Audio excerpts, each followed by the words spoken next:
This episode of Unqualified is brought to you by State Farm, who has surprisingly great rates for your auto insurance. In 1999, my mom recorded me in our family room, delivering the lines for what I thought was a horror movie. My mom read the other roles, and I thought she gave a much better performance than I did. There was even a moment when I seriously considered not sending the tape because that would require a trip to the post office and an entire day's salary for postage. Not that I had a paying job. I was surprised when I received a phone call asking if I could audition in person. Then I realized that the casting director must have mixed up my tape with someone else's. I could have pointed out the error, but I'd never been to LA and wanted to go. So my parents gave me airline miles, and I flew to Los Angeles, Burbank actually, where I auditioned every day for a week and slept on 3 different couches. At the week's end, my friend with the least comfortable couch offered to drive me to the airport, and because at the time it was hard to find good Mexican food in Washington State, I wanted one last burrito. My pager began buzzing just as our nachos arrived. There was a payphone in the back of the restaurant, and when I returned the page, I was told that I got the role. It was one of the biggest surprises of my life.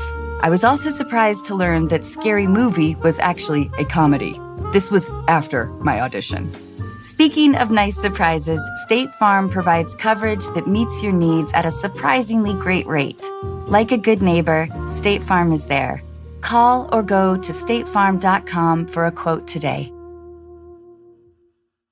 Hey everyone, today's guest is the amazing actress, comedian, and writer Andrea Savage, who you probably know from Veep, Step Brothers episodes, and her semi-autobiographical comedy series, I'm Sorry. Before we begin the episode, I want to read a couple of your letters. The first is from Alan to Elizabeth, who we called with Lizzie Kaplan. Alan writes, Hey Anna, this is to Elizabeth regarding her partner with low sex drive. My wife has had a very low sex drive for most of our marriage. Based on my own experience and the shared stories of the people in our Facebook support group, I don't think it will get better. My wife and I have talked about this issue in the past, and while our sex life improved for a short while, it soon went back to how it was. You just can't make someone want something.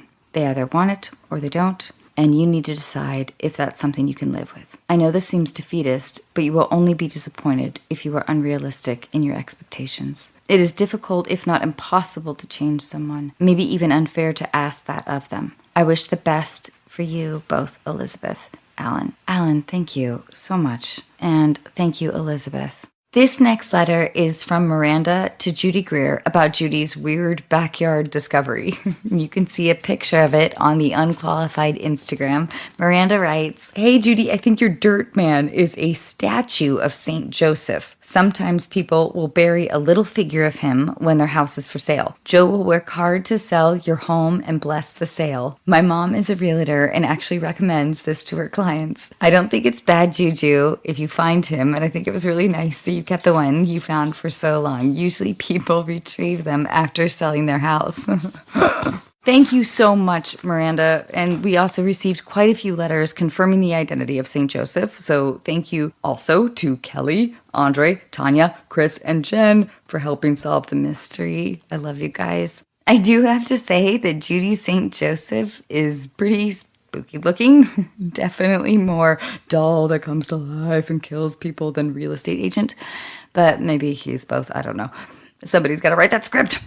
I think I mentioned that you can see a photo of Dirtman on the Unqualified Instagram. Please check it out. Thank you so much, dear listeners. Please help the Unqualified community grow by sending us your questions, your answers, and your stories. Go to our website, unqualified.com. And now here she is, Andrea Savage.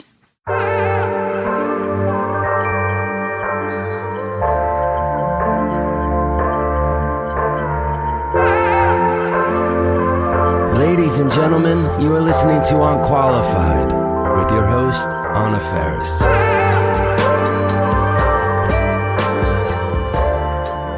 Do you hate it when people are like, if you tell them your age and then they feel the need to like tell you how smoking hot you are? Well, I'd be a dickhead if I was like, yeah, I hate that. Because the alternative, what I've noticed more recently when I tell them my age and they're like, oh, And then I'm like, wait, no. You're supposed to be like, what? I don't believe that. And I'm like, where's that part? And they're like, oh, okay, yeah. And I'm like, no, yeah. That makes sense. Right. How dare you? No, there's no winning. I moved here in 99, which was at a time when actresses, like our actors, anybody, whatever. I have a lot of feelings about that terminology. Term actor, actress. Yeah, but they're all kind of stupid. Anyway. Right. Like, is the rejection of the term actress, if it's out of like, oh, that's sort of a flippant term, or it feels like frivolous terminology for what we do. And well, it's comedian and comedian. People Right. ask me that before, and they're like, which do you prefer? I'm like, I don't give a fuck. Right. Yeah. I do comedy. I have issues, I think, with the gender, like just in general, the yeah. award shit, because it feels... I think it's all great. I think the award shows really, I think they're valid. I think they really do pick the best people. I think, and that might hurt your feelings, but I just feel like they have their finger on it. You know what? I love it that you bring that perspective. You know what I mean? I think maybe I have the luxury of being cynical about that terminology and the award shows and everything that goes with it because I haven't won anything. I feel like they finally figured it out now. First year. There's no division between comedy and drama. Like we've talked about, it's all about sincerity of character. I mean, these are things I believe. Oh, I was like, because I was like, well, I kind of actually believe that. Are you joking? Like everybody in the I think if comedy has to come from sincerity and earnestness of character. And if you're not coming from a very grounded, very real place, then it's just wild and jokey and different kind of comedy than the comedy I like. It's just not believable. Yeah. So when you started out, did you... I didn't necessarily start in comedy, and then I kind of fell into it. I was in the Groundlings, and then I did stand-up and did a lot of improv, and my first couple shows I were on were mostly all improvised-ish shows and movies, and so kind of fell into comedy, but I didn't like grow up being like, oh my God, I know every like Richard Pryor album and like that kind of thing. You have a degree in government from Cornell? Yeah, I was pre-law. Yeah, I was government major with a minor in law. Do you say I have a degree in government? A lot, yeah. I mean, I feel like I go around. It's Well, how you I said it before we started recording. Yeah, and I said it when I parked. Yeah. It at the gate. I said it when I got through. Here's my ID, and I have a degree in government. I was very nervous getting here, Anna. I'm very nervous. But wait, tell me about the degree in government. What? Do you have an organized mind? I do. You do. have a mind for justice? Do you have a mind for I do. regulation? But keep in mind, it's an undergraduate degree. So, like, what does that even mean? You can study, like, fucking macrame and then become a, lawyer. You could do whatever. But yeah, I was very academic. I went to Cornell. I enjoyed studying. I like studying. But I also always did theater, like in the background. So are you an oldest child? Second oldest. I have 4 brothers. Whoa. But like halves So of course you needed order. You were like, I have to fight for I will justice. say I do have a thing for justice. Yeah. Although my older brother was horrible to me when I was a child. Now we're very close. And then I'm quite a bit older than the younger ones. So they were like my babies. And I wouldn't even say I'm super orderly. I just need to feel powerful. I just need to be the most in control in the room. No, I like studying, and I thought the law was interesting. And I had a lot of lawyers in my family, and I think I just was like, that seems like something I should do. But I didn't really understand like what that would be in actual practice. You imagine you're going to be in a courtroom, and it's going to be dramatic, and it's going to be it's going to be like an acting job. You know what I mean? Yeah. Really. Do you see yourself as like a defense attorney or like a prosecuting attorney? I don't think a defense attorney. I don't think I thought it like to the point where I was like, I've got this down. I took some really interesting classes that was like women's studies in law. That was really interesting. It must have been very hopeful. It was very, very hopeful. Yeah. All the women's stuff. But I took like psychology in the law, and I took like all these kind of cool classes, which were so interesting. But I'm sure once you got past those undergraduate, like cool, interesting classes, pretty dry. That's how they rope you in. Yeah. Yeah, that's how they get you. They're like, oh yeah, this case, this murder went to prison. Yeah. Meanwhile, it's like you really would just be like, well, you didn't follow the cow farmer contract that we sent you. And I don't know if you noticed in line 7, subject B6, you said that you weren't going to actually endorse this product. Yeah. So I didn't go that way. I'm glad I you went this came other this way. way. I came I'm the other way. So glad. It's weird though, and I've just sort of been thinking a lot about this lately, and I talk about it in my own like therapy and stuff like that. I feel like I have the Cornell side of my mind and then the like Carney side of my mind, like the weirdo, comedy performer who wants to like be crazy, and they're battling in my head my whole life, and I'm trying to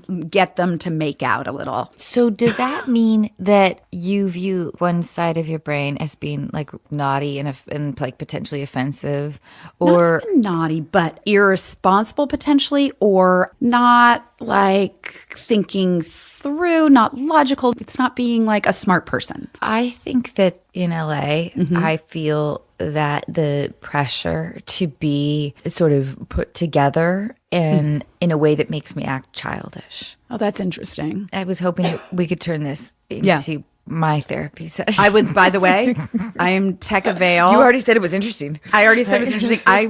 You're in now. I love having, this is what I talk about with my friends, you know what I mean? And we get into it. But I do think about how there's a perfectionist, culture here in LA a little bit. Yeah. It's like you want to be fun, but you also have to be like, not that fun. Like, Right. Come on. Like, Yeah.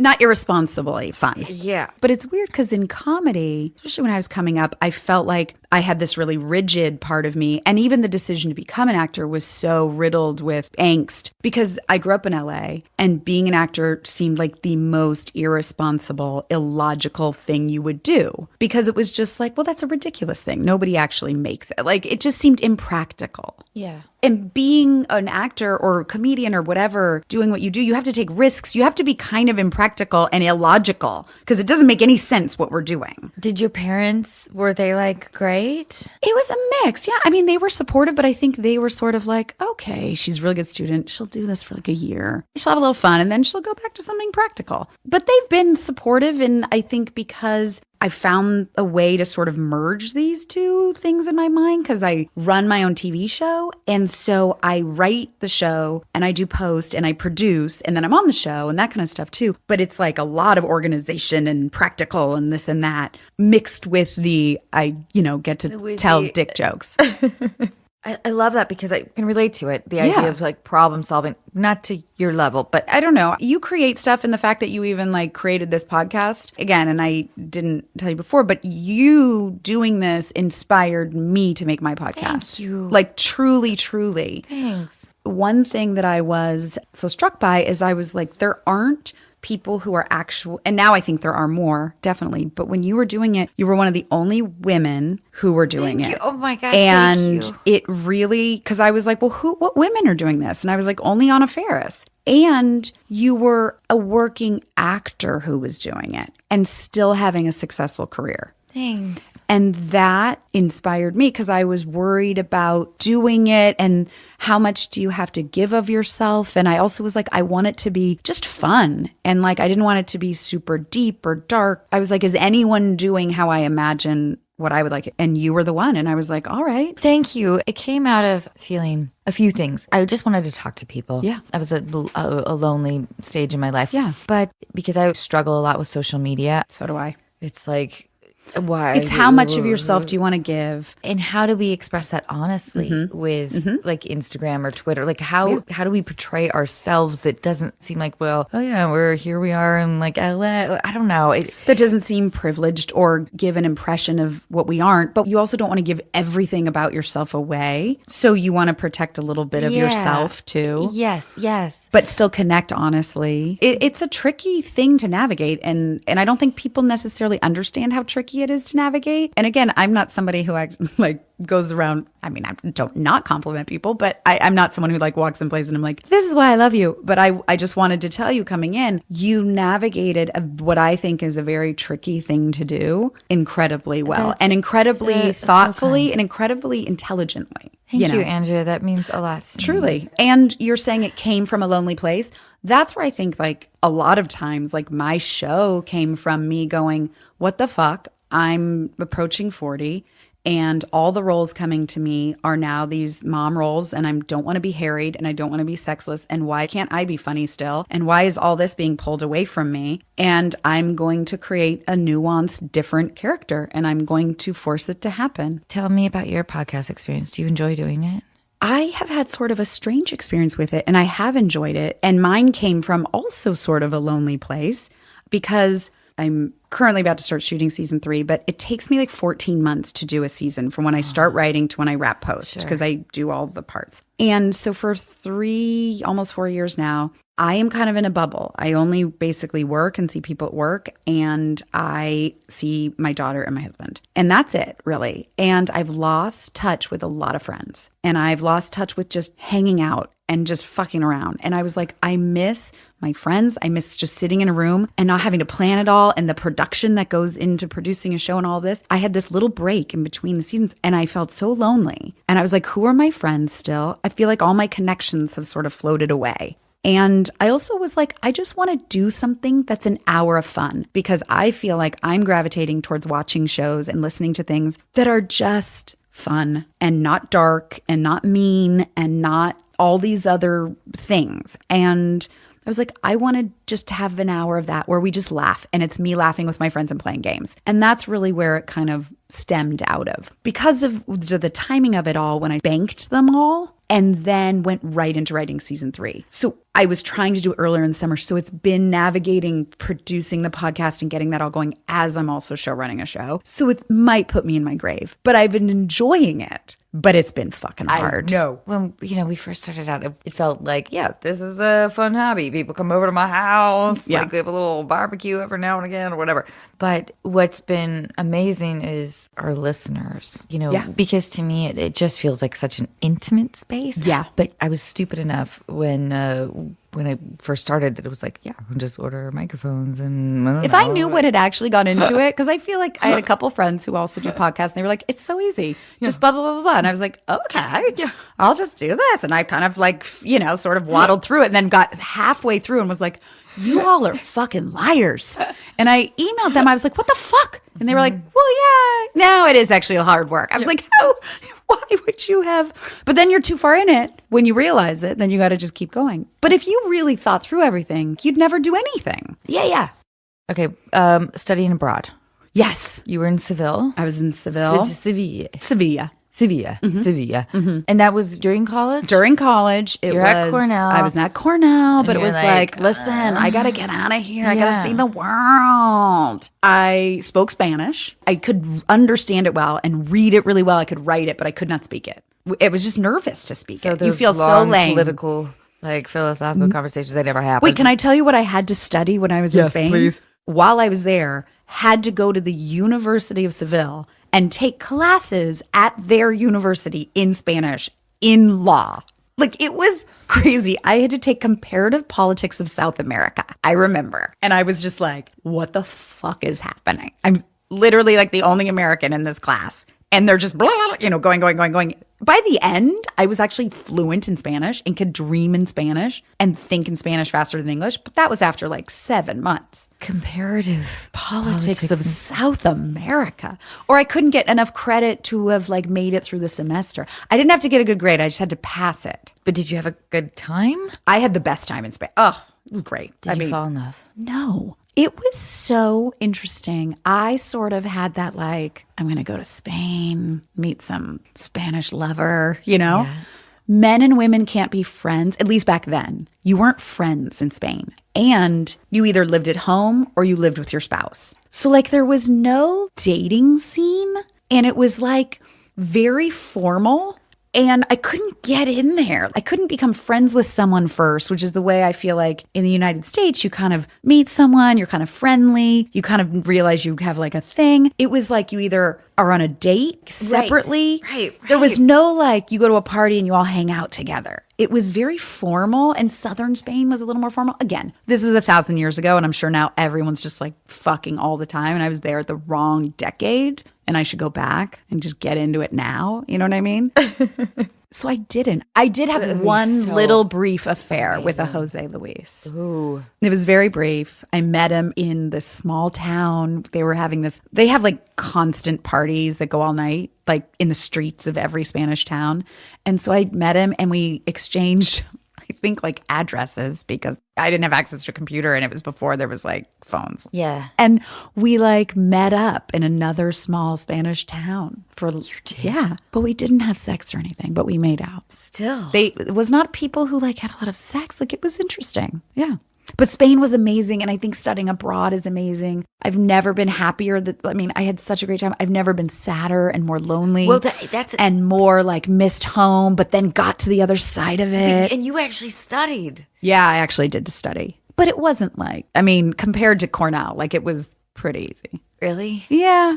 Yeah. I don't know. And not every program's like that. I would say if you can pull it off and your school offers it and you're able to like pull it off, fucking go somewhere. I went to Siena, Italy. I sold my Honda Accord, went there. My husband lived there for a little bit. Really? Yeah. What'd you think? Oh, I love Italy. Oh, me too. I Me love too. it. I learned valuable skills that now are no longer relevant, like how to use a map Oh, yeah, yeah. or, like mostly map things. Mostly map-oriented stuff. But Yeah, it was like I had a phone card, that you bought at the tobacco. That you bought at the tobacco, and you'd have to go like get that special paper to write a letter. Yeah, my parents were so happy when I called once a week. Yeah. Now they are like furious If you only called once a week. Yeah. Yeah. I texted you. It's like I lived with a family that did not speak a word of English. Wow. And my mom would call once a week, Sunday at like 2 p.m. or something, whatever we agreed upon. And I had to be home ready for it because if you missed it, you missed it. I know the look of this phone. Do you know what I mean? Oh, it was on the wall. It was, yeah. It Yeah, was the whole totally thing. like cream colored. Cream colored. Like this. Rotary yep, with yep, the yep. curly Q thing. And it was literally like I had to be there. And my mom would just be like, Andrea, please. And they were like, no entiendo. ¿Qué pasa? Like, she was just like, I call every week, but why can't you understand? Just Andrea. But it really was like you were far away. There was not like email and phones. And it was You're right. That's a beautiful way to put it. It did feel far. Yeah. Because we didn't have in good that. and bad ways. Yeah. Yeah. So it was scary and lonely and thrilling. Yeah. And then there were like those moments of like euphoria when something like you've met like a group of strangers and suddenly you're like hanging out with them at somebody's house. Like the magical things that happen. And then there's like the cold, lonely walks back when the grocery store's weirdly closed and you didn't understand why you can't get toilet paper on a Sunday. Yeah. Or, a dentist. that feels I like feel like I 5 just gave months up away. all dentist and doctor tree. But yeah, and I feel really fortunate though that I was able to do that. I really truly learned in class nothing. Yeah. Like, I don't think I did either. I don't know. It feels like you learned about conflicting countries in South America. Well, no, Is I it took Bolivia? the class, learned. I think I just got enough to be able to pass it. I couldn't tell you a drop of it. Andrea? Yes. So you're married. I am married, yeah. Okay, let's see if you can answer these super efficiently. Know that I am married, but very good at imagining Quiet. not being married. Okay, great, because we're going to get into that. Too much so for my husband's liking. How is your wedding on a scale of 1 to 10? my wedding? Yeah. Was a 10. Awesome. Yeah, my wedding was fantastic. I don't know if everyone can say that. It was great. And by the way, weird things happened. But like, it was super fun. My mom walked me down the aisle with her handbag I love that. for no reason. I'm Maybe like, she needed tissue. she didn't. Or And because I closet. asked her, I go, Mom, why are you holding your handbag? And it wasn't like a matching handbag necessarily to the outfit. I think she needed her tissues. She didn't. I can promise you. My mom is not a crier. Like, she never got anything out of the handbag during any of it. No. Just so you know. I don't know. Maybe she's crying in secret. Okay, wait. So Okay. what else happened? We had a guitarist on the beach in Mexico who we realized could not sing, not good, and didn't really speak English, but was trying to sing American songs, whatever. Like We'd what? been given a Like- list of songs. Oh, she was an American girl? Like Stuff what? like that. What a Tom- Beatles, Oh. like it was acoustic on the beach, everyone coming in. My husband heard him singing and was like, oh, no. And like walked over and was like, just, hey, can maybe just the guitar kind of a thing. And apparently, I didn't hear this part, but when I was walking on this like dramatic cliff and like coming down these stairs, the guitarist started singing, Girl, You'll Be a Woman Soon in broken English. And my husband missed me coming down completely because he was just like, what's happening? happening? And was like, Dad, can you tell him? So the man was just like, girl, you'll be a woman soon. I am imagining the sun setting. It was looking stunning. gorgeous. It was a beautiful moment that my husband never got to see. So anyway, but our wedding was fantastic, even with stupid, weird things, you know. Yeah. Okay. Do you feel like telling us about your first heartbreak? It can be like third grade. It can be high school. It can be Spain. It can be anywhere. I would say like my first like heartbreak came kind of late, like after like quite a few loves. Oh, interesting. And I sort of navigated my way out of relationships first to avoid, I think, eventually getting my heart hurt. What do you mean? I feel like I was very good at like my first love. I was 15 and he was 17 and then turned 18. We were together for a year, which is a long time at that age. Yeah. He went away to college and this and that. And I don't know. I think it was a protective measure. I just always was like, well, obviously this won't last. So as soon as it gets a little like, I'm not into it, then I'm done. Like I was very like a little one foot out the door, even with my like great loves. You got that way? I think my parents split when I was very young.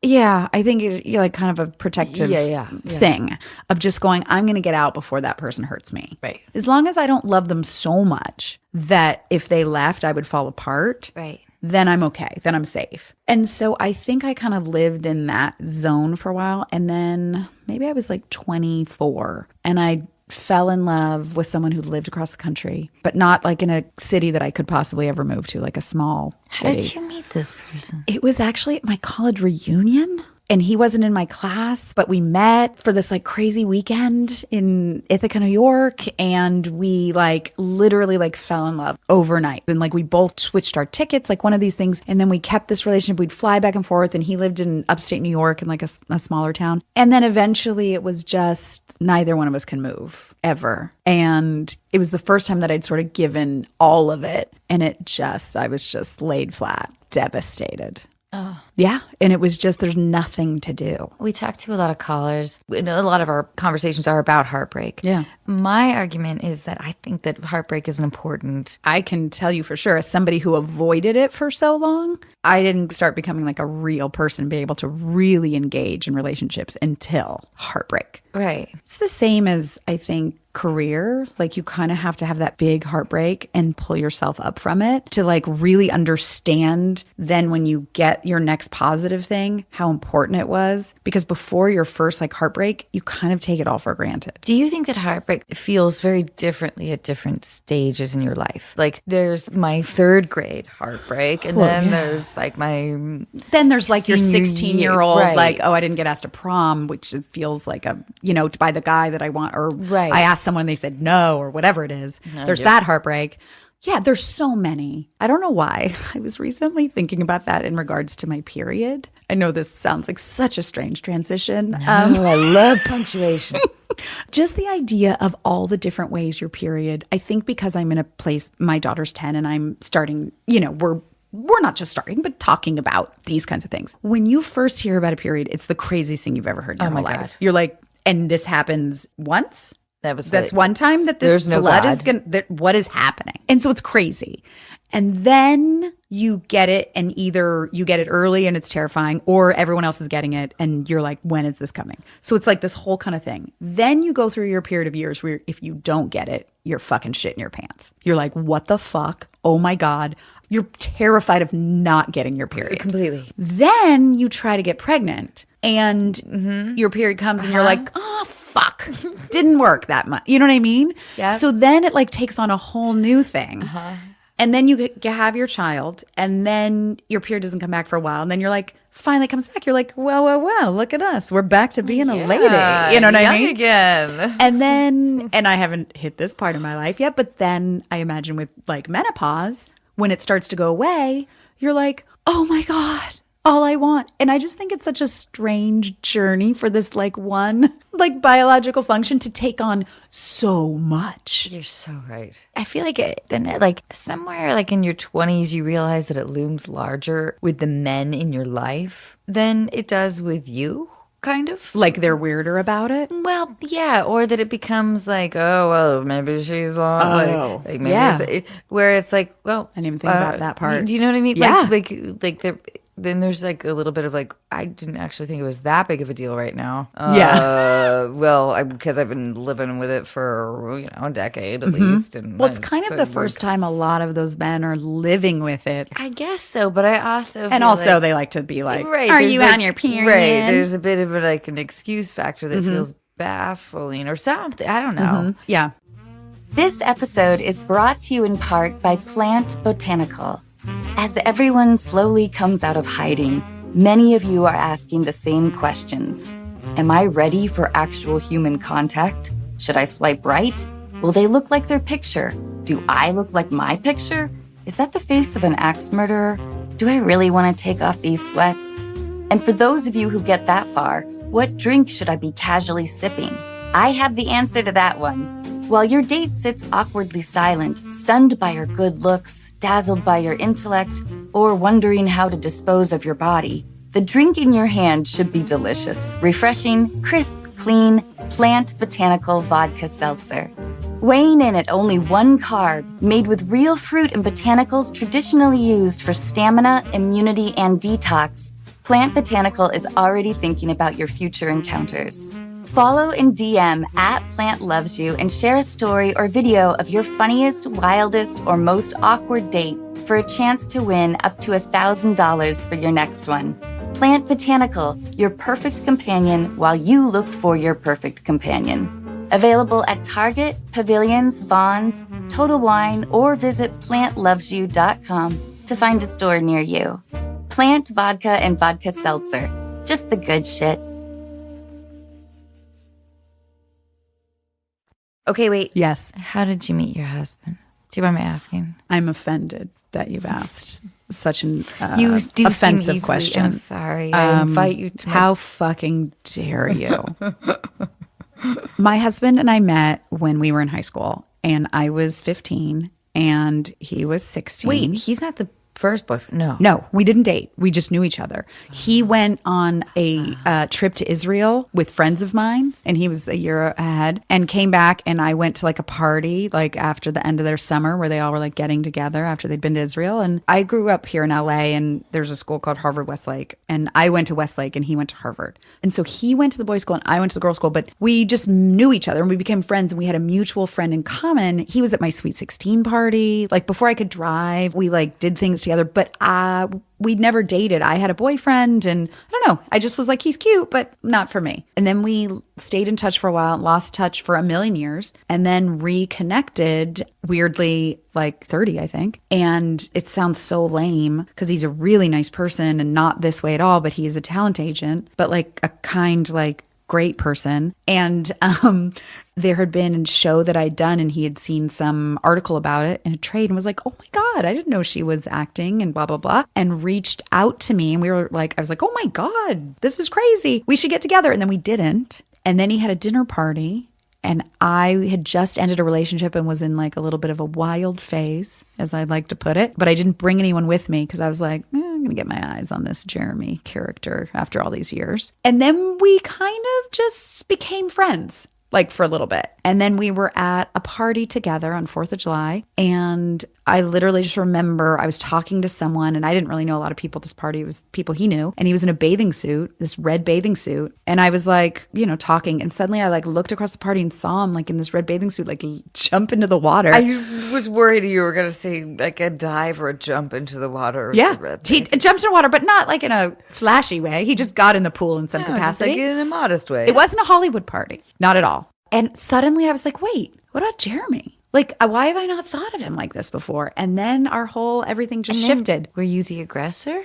It kind of was like we both were dating other people casually, and there was like a flirty vibe, and I kind of knew like nice dive, Jeremy. Yeah, nice dive. I really like those swim moves. Yeah. We kind of went back, sorted through our stuff, freed our plates, and then went out on a proper date. I love that. Okay, 3 quick deal breakers. All right. Okay, he quit his job as an investment maker to become an energy healer. No. No? No. I have no problem that he quit the investment banker job, but I'm going to have a Energy. problem getting on board with an energy healer. A real problem. Okay, I like this, but why? First of all, if you want to be an energy healer, just do it on the side. I don't necessarily know what an energy healer is, why he needs to be healing other energies, and I'm not sure I believe in it, I'll be honest. I like that. That feels very reasonable. Yeah. Yes, and I don't want anybody healing my energy, especially if that has to be a separate profession that you seek out. But also, what is energy healing? Like, I just feel like all of that is very vague. And what are you going to people's homes and like touching their bodies and like pulling energy out from under the thing? And or is it like more mental? Like, what are you doing? Yeah. And also, it's fake. Like, go if you don't want to be an investment maker, fine. But go do something else that's not crazy. What if he's a nonprofit energy healer? Well, so he's just energy healing and not making money? Yeah. Again, doesn't need to be an investment banker. I Again, think can that's work better. for a nonprofit. I have no problem with that. But a nonprofit energy healer? That's a deal breaker. I'm out. Okay. His best friend is a single, attractive woman. They kissed once, How long ago? 3.5 years ago. Okay. He tells you about it. He also says that it was like kissing his sister. I don't know if it would be like deal breaker out of the window, but it would definitely, I'd raise some flags because I don't believe most men stick around in a long-term friendship with a lady unless they kind of want to fuck her a little bit, especially at a certain age. You know what I mean? And it sounds very lame. And I know, and I have male friends. I have lots of male friends, but I think a lot of them, especially up until now, they're married or whatever. But up until then, I feel like if the opportunity arose at some point and I suddenly like put my defenses down, they'd be like, all right. Yeah. But it wouldn't be enough for me to be like, I'm fucking out of here. But I would definitely be like, all right. And I'd watch the vibe and I'd need to know more about her and if she was ever into it. You know what I mean? I'd have more questions. But the problem for me, it would bother me that it was taking up space in my brain. That would really bother me. And then admitting of like any kind of insecurity or jealousy would bother me as well. Right. So for me, that would be For me, I think I would be kind of like, okay. I mean, I feel like I'd be a hypocrite if I was like, I haven't kissed some of my friends back in the day. But it would also be like, how old are you now? Are you like 42 or are you like 36? Or are you 28? You know what I mean? But yes, that's a great way to put it. Because That's it's a like if you're great way to put it. 28 and 2.5 years ago, you guys got drunk and like kissed at a party and now you're both like, there's a lot of nuance to it. Yeah. But I do think that at some point when you're getting serious with somebody, like there are those friendship lines that should be kind of respected to some degree, like on both ends. 100%. Right? Like, Yeah. No, and there's friendships that you know are not all based on the up and up. Yeah. You know, and you got to make sure that those are not still in the mix. Yeah. On your side But and that their shouldn't side. But that shouldn't be on the man or woman that's Coming into this. right. Yeah. It shouldn't be on Both somebody sides need to take because care. it feels terrible to interrogate. No. It feels terrible to like be like, so wait, what's going on? Like, what did you guys ever hook up? Like, that's an awful feeling to have to be inquisitive about that kind of stuff. Okay, he has a large DVD collection. Half of it is porn. Says it was for educational purposes. This is a man in his 80s, I assume, if he has a DVD collection of porn, which then I have other problems with. I think porn is, again, this is a nuanced, weird thing because it depends on what the porn is. I totally think if someone wants to watch some porn, and I know lots of people and long-term relationships where they bring porn into their world and it spices things up and you watch it together and it's a this and that. It depends on what the porn is. Like if it's like really like specific and dangerous, do you know what I mean? Or abusive or like, I don't know. Yeah. Okay, I'm going to do rapid fire. I can't promise I'm great at this. Don't worry. You know where it is with me with rapid fire? When people are like, what's your favorite or what's your this? I panic. awful. Oh, totally. Because I'm like, well, I can't. Yeah, It feels like I'm putting myself in a favorite box movie? and then I can never get out. Totally. So we'll see. I may fall apart. Okay, well, this is unqualified version. Great. So you are not beholden to any of these answers. Great. What was your favorite children's book? What's the poem, the Shel Silverstein, Where the Sidewalk Ends? What was your favorite toy as a child? I had Oh God, I had this weird, I don't know why this just popped in my head. I had a weird McDonald's like figure. It was like a McDonald's restaurant and it had like characters and figures. It was like a McDonald's house. You got to have your organization. Like that was part of like your sense of control. I guess, but also the creative of like coming up and ordering and doing weird things and crashing through and Totally. But I had like a McDonald's playhouse or something. You were driven. I so feel that. Okay, what did you want to be growing up? A lawyer. What was your first boss like? My dad. So, a little grouchy, but fine. What is your greatest fear? My greatest fear is not experiencing everything that there is out there. Not everything, but enough in my life. That makes complete sense. That's a beautiful answer. Thank you. Yeah, it is. It is. Though. But that is the thing. I do have a fear of, not putting myself out there enough or trying enough and risking enough. Okay, so to whom would you most like to apologize to and why? I don't think I have anyone in my head. Oh, the other day I was turning right on Laurel Canyon off Mulholland, and the person in front of me was not turning right, even though there was more than enough space. And I laid on my horn in an aggressive way. And then once the light turned and he finally turned around the corner, I looked at him and gave him the hands up, like, are you out of your fucking mind? What the fuck? Thing. Was at that intersection not long after, within the next day, and realized that there was a no turn on red, a very large no turn on red sign, and that I was an asshole. So I would like to apologize to the man that I honked at and then aggressively gestured to, who was just following the rules. That is noble. That is you. noble. I hope he's listening because I felt terrible. Do you have a trait that you don't care for about yourself? Oh, yeah. I'm a little messy. Like, I wish I just, like, when I took my clothes off or took my shoes off, I'd put them away because I'm I'll just throw it around. Yes. And then I'll eventually be like, oh, I guess I'll pick all this up. I don't know. I wish order actually, I know we joke about like order. I'm actually not like a super orderly, like organized person in a lot of ways. I use cleaning up as a form of procrastination. It's like, oh, well, I can't do that because I have to clean up my clothes. I wish I had a touch. I always say I wish I had a touch of OCD about it. Like people are like, I can't go to bed till the kitchen's cleaned up. And I'm like, oh. That's not me. God, no. No, for me, it's like, I don't know if I can work on that thing because I look at all the clothes I threw around. Yeah. And then I don't really pick them up. I just...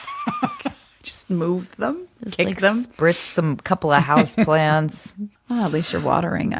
That's another thing. I wish I could keep houseplants alive. What's a trait you dislike in others? I very much dislike people just being rude. I don't understand, especially in a work setting or people who go into a restaurant and are rude to waiters. I don't like people being rude to anybody, but especially if you're rude to somebody who is less able to speak up for themselves back for whatever the situation is, like somebody who's rude to a PA on set. Like nothing makes me crazier than something like that. It literally is just, you're done. You're not staying. And as you are producing and starring in your own show, do you feel like people are protecting you sometimes from behavior that you might not? Oh, yes, definitely. But I am so hands-on and we don't have like a huge crew where it's like I can be protected because we don't have the budget for that. So I'm in the trenches. I see it. There's never been a situation where I was like, oh no, I haven't seen that. You know what I mean? I'm in it enough where you couldn't protect me from seeing what's really going on. You're on my show. I love everybody so much, but sometimes I do wonder, like, I know how protected I am. Yeah. Which I'm grateful for, but I want to make sure that everyone feels a degree of protection for sure. Yeah. And how do I help? But I don't know. It's like if you're at a restaurant and someone speaks to the waiter that you're with in like a rude, aggressive way, I can't keep my mouth shut. You just go over there and you dump your Sprite on their head or whatever. I just, even if it's someone that I'm with and I don't necessarily know them well, I can't keep my mouth shut when someone does something like that. Yeah. That is one thing where I am like, I can't sit here. I want to test this sometime. All right. I can't wait. I know. You had like fire. You had fire. Yeah. Okay. What's the closest you've come to death?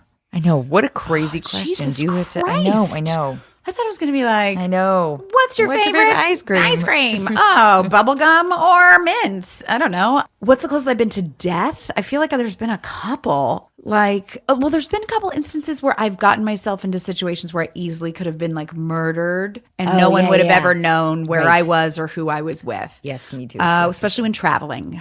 Trusted people where suddenly I was isolated and alone and in a place that nobody knew where I was. And like, oh my God, like one time barricaded a door and literally slept with my Swiss Army knife, like out and wrote in my journal, this is what happened. This is where I am. If anyone ever finds this in the morning, if I'm dead. Where were you? I was in Spain. It's a long story, but basically I had taken a flight somewhere and landed at 3 a.m. We were super delayed and they had said that they were going to give everyone like a voucher for a hotel. And then we got there and they were like, no, we're not. And I was, 20 and like arguing in Spanish. And this guy next to me was like, hey, if you need somewhere to stay, happy to, I'm staying with my brother-in-law.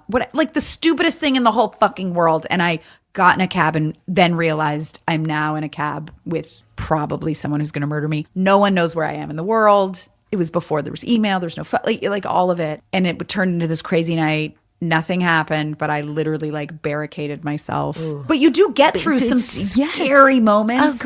Oh, completely. You hope. Yeah. You get to the other side. And then you're like, fuck, I can handle myself. Yeah, but it does take those moments of, like, I think, jarring fear to be like, yeah, maybe I should have played that a little, I don't know, who knows. Well, literally, suddenly you're just going, he could be Ted Bundy. Like, and then you're just trying to be like, every little thing. You're like, well, he said that. Is that okay? Well, that seemed weird. Oh, God. Well, wait.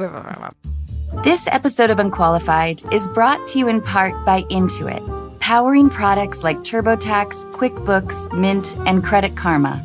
Intuit works for what you work for, and it was only recently that I found out they were working for me. I've been using QuickBooks for years and more recently began using Mint, which is an easy way to create monthly budgets. It was a bit surprising to realize how much I could save by learning how to make coffee. With Intuit, artificial intelligence can predict your future cash flow, recognize a misplaced digit in an account or routing number, and even connect users with live experts who can assist with navigating life changes or help with unique tax situations.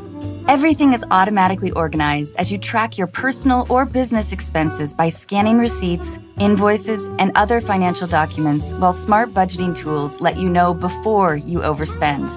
Innovative features like these make managing your finances simple, but as you probably already knew, innovation is at the core of everything Intuit does. Discover how Intuit's products can help you see what's possible at Intuit.com. That's INTUIT.com.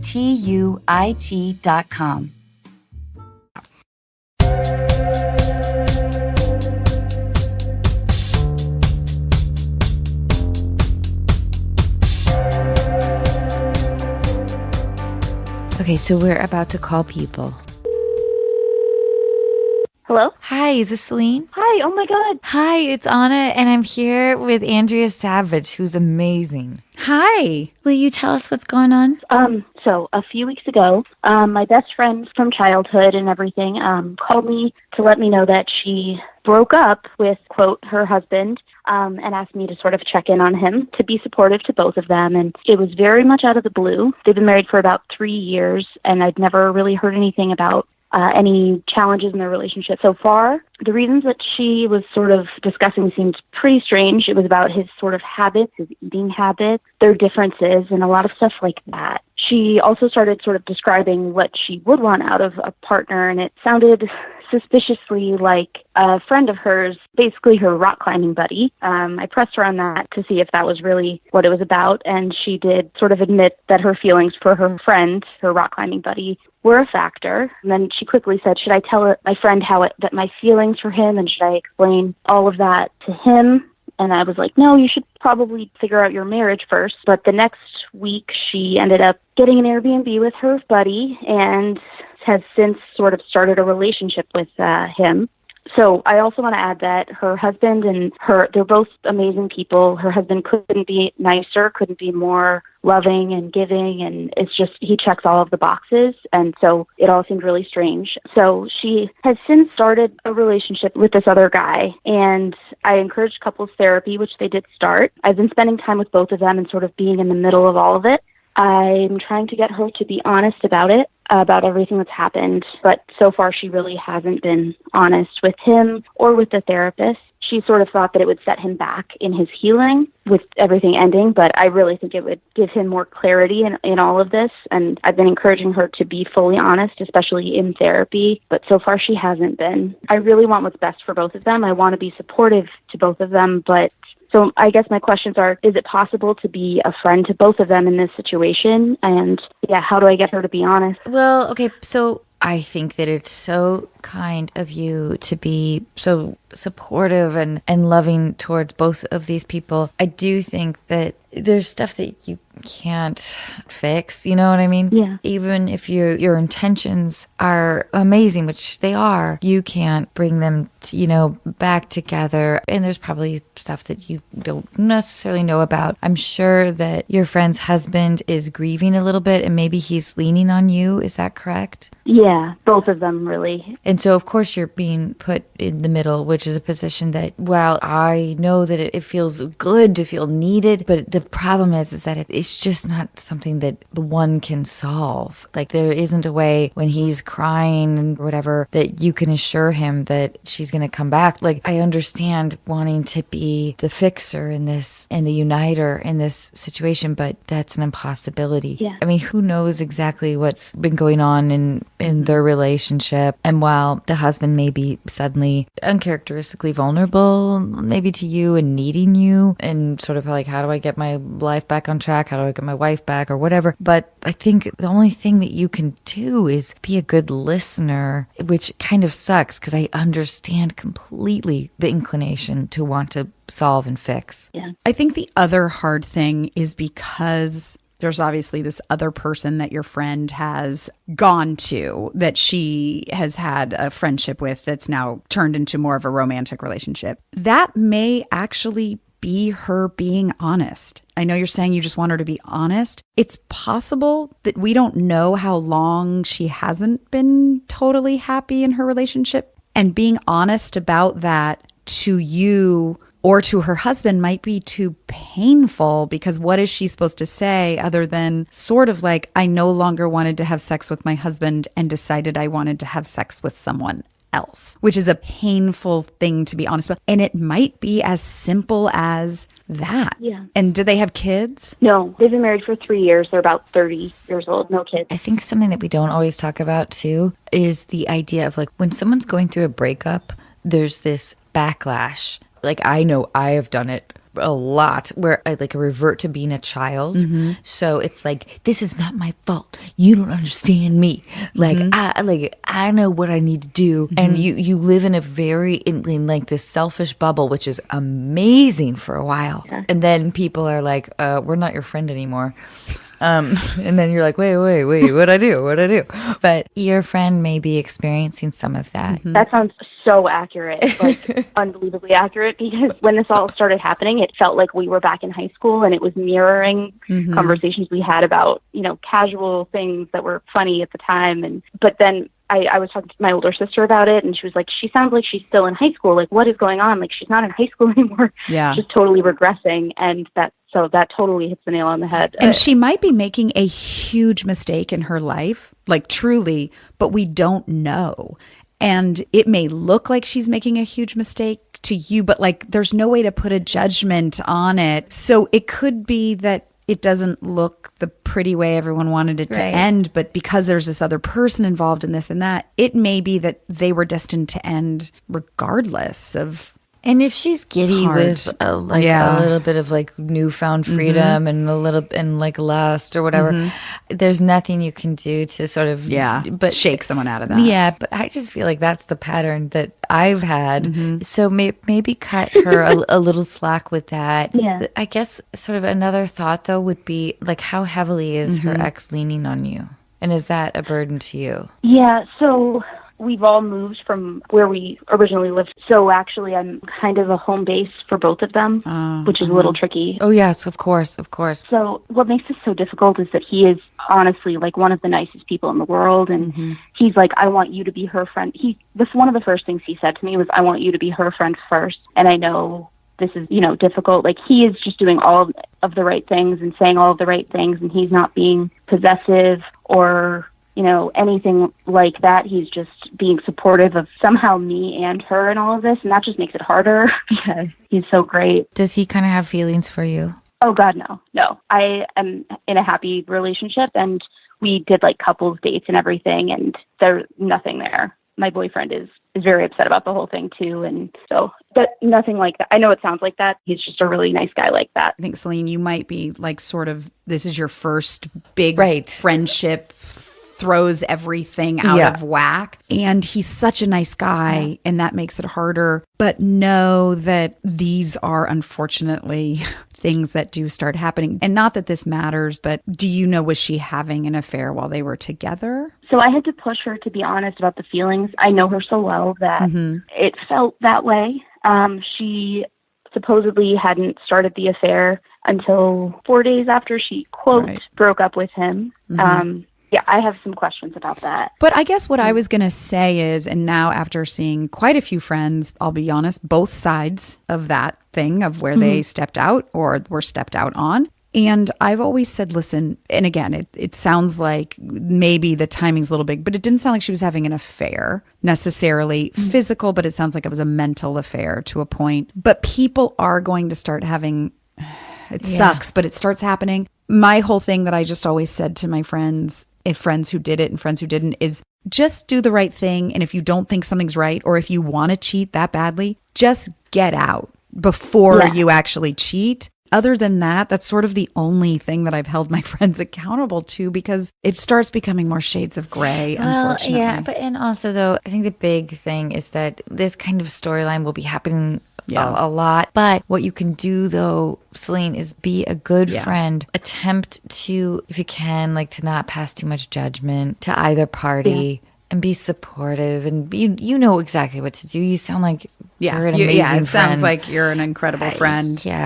Thank you. But I'm sorry, though, that this is something that, is troubling you, because I know that you feel like your friends are upset or behaving badly, giddy with behaving badly. And that can be disturbing too. But there are just the unknown unknowns. Yeah. People are going to try to recruit you to their side and tell you their defense or whatever it is. And it's like, is it even possible really to stay friends? It may take some adjustment. I think it can be there for both of them, but I will be honest, I think for both of them, you have to take a step back. Yeah. Because you're attached to both of them. You actually have to be a little less supportive of them both and let them work it out a little bit and figure out their new reality and their new present. I don't think you can stay as close to the situation and really support them both, because it's impossible to not pass some judgment. You're sitting there going, he's this wonderful guy and she fucked him over and he doesn't deserve it. And now she's acting childish. And, and time will reveal it. And time will reveal it. Right now, I think definitely believe in the idea that you can be friends with both of them. But eventually, as the situation sort of sips itself out, you'll see sort of which friend is around. It might be both, it might be neither. But also, I think work with your partner too and see how you can just be there, how you can just be a good friend. I would be a little bit wary about hearing too much from the husband's perspective, because he may be presenting himself as a little bit more of a victim to play on it probably subconsciously, people do this, but to play on your sense of sympathy. If you go back to your best friend and you're like, oh, he's really bummed, he's really sad, he cries all the time about you, just be wary of that, because that's information that won't serve you well and your friendships well. Yeah, that makes sense. You can hear it and absorb it, but just take a beat before you pass anything along. Yeah. To either party member, Yeah, that's one of the things I tried to make clear to both of them immediately, was that I'm supporting both of you. That does mean keeping some things to myself when appropriate, but it's just escalated since then with the whole other relationship, and it's so hard. Yeah, that makes it definitely trickier. Yeah, but I don't want you to view yourself as being in the middle anymore, because that's a dangerous place for you to be. Yeah. it means you could potentially lose both friendships. But it sounds like you're an amazing friend. And they both sound like they know you enough for if you said to them, listen, guys, I can't be in the middle of this. I want to still be both of your friends, but like I can't hear about each other and I need you guys to kind of work through that stuff on your own. And I can be here to support on a certain level, but let's maintain the other parts of our friendships and not have this be the center thing that is all we talk about. Definitely. Honestly, giving me hope that I can keep both of these friendships is huge to me. Like with the perspective that both of you have on this, that's really one of the big things I needed to hear from my friends and family that I've discussed with. Almost everyone except my dad said that I should tell him that she cheated. And he was like, you absolutely cannot do that. And I stopped him and I was like, never. I'm not going to do that. He was like, you cannot do that. Yeah, so everyone else in my life. So listen to your father. Thank God for the two of you and my dad. Like everyone else said, tell him everything. God, no. Don't put yourself on your bet. It will come out the way it needs to come out with the two of them. Yeah. By the way, he may sort of know. She might not have. It might be a very gray area, which is the reason she suddenly broke it. Yeah. It's an impossible situation. He might have done something. You know what I mean? Like, exactly. You don't know anything until, No. Listen to your father. Yeah. I've definitely. I rarely say that, but listen to your father. No, but you're right. Like I've had the messengers in my life be giving me information that I already knew, and I felt resentful. I felt resentful that it was like, I already know most of this. Please don't take delight in being Also, they're already no longer together, so it's already broken. Right. Those details will come out. It's not like they're still together. Right. Yeah. I know it sounds crazy, but to me, it does sound like, in a way, she tried to do the right thing. She probably started a mental affair. It got deeper and deeper. And then she did try to end it as soon as she realized she was going to move forward in a different way. So in a weird way, I think she tried to do the best she could in that situation. And I know people who have not done it as well and have had long affair. You know what I mean? So it's tricky, and there's no upside to you being the bearer of any of that news on either side, back and forth. Celine, thank you so much. Oh, thank you. This really did help because I've sort of played through this in my head, but just having two women who are just so strong and hilarious and just real that I admire so much go through this with me means so much to me. I can't tell you. Thank you. Thank you. I love you. I love you too. Thank you, Celine. Thank you. Bye. Hey, Andrea, thank you so much. Thank you for having me. And congratulations on your podcast. Thank you. Oh, I did want to ask you about the hashtag element of your... Yeah, there's a hashtag in the title of my podcast, which I don't know if has ever been done before. So I put my own joke into my podcast title. The podcast is called Andrea Savage, a Grown-Up Woman, hashtag buttholes. And was that like... Your face. Okay. Tell us about the hashtag part. The whole point of my podcast is lightly, I mean, I interview people that I just bring me joy, who I think are people who are grown-ups who are not lame. I had a lot of fear about when the older I would get and I need responsibilities and all this stuff, and I'd become boring and lame. And I'm like now at an age where I'm going, I'm still basically kind of the same person that I am. Fucking rad. And I know so many rad people who have jobs and kids or houses who are still fucking funny. And you can't take yourself too seriously. And so the point of it was, I'm a grown-up woman, hashtag buttholes, to sort of undercut the grown-up, because also it's just being silly and stupid and not taking yourself too seriously. And if you have to say the word hashtag buttholes, I make everyone who comes on my podcast say their name and say, this is how I say buttholes. I forgot that it was plural. Yeah, we were listening to some people introduce themselves, and it is really fun to hear like Paul Rudd be like, hashtag buttholes. Well, he says, hi, my name is Paul Rudd, and this is how I say buttholes. Or however Paul Rudd says it. He said it in his way. And I had June Squibb, who's 90, say it. I mean, and it's delightful because you can't take yourself too seriously. My whole point is like, we don't have to pretend that we're all like have it under control and that we're all quote unquote these grown-ups and we have to take everything seriously. Like you can go to work and get your job done and go to drop off on time and still laugh about buttholes and dicks. That's my point. Do you have a favorite joke? Yes. Okay. Knock, knock. Who's there? To who? It's to whom. So that's great. I feel Enjoy that. I'll hold for laughs. Okay. I'll hold. I assume people are having to pull over at this point to take that in. I don't know why that one, my nephew told it to me once and it killed me. He was like 6 and it made me laugh so hard. Another clean joke that my daughter and I came up with that I don't think has gotten the accolades in my family that it deserves for the cleverness of the joke. And I'm hoping this is where the joke really takes off and goes viral, I imagine. Oh, yes. I imagine this is where it really comes to life. What does a shark eat for dessert? Ah, gosh. It's okay for you to do the way jokes work, where I go this, then you go, Okay. I don't know what. I don't know what. I don't know what, Andrea. What do sharks eat for dessert? Octopi.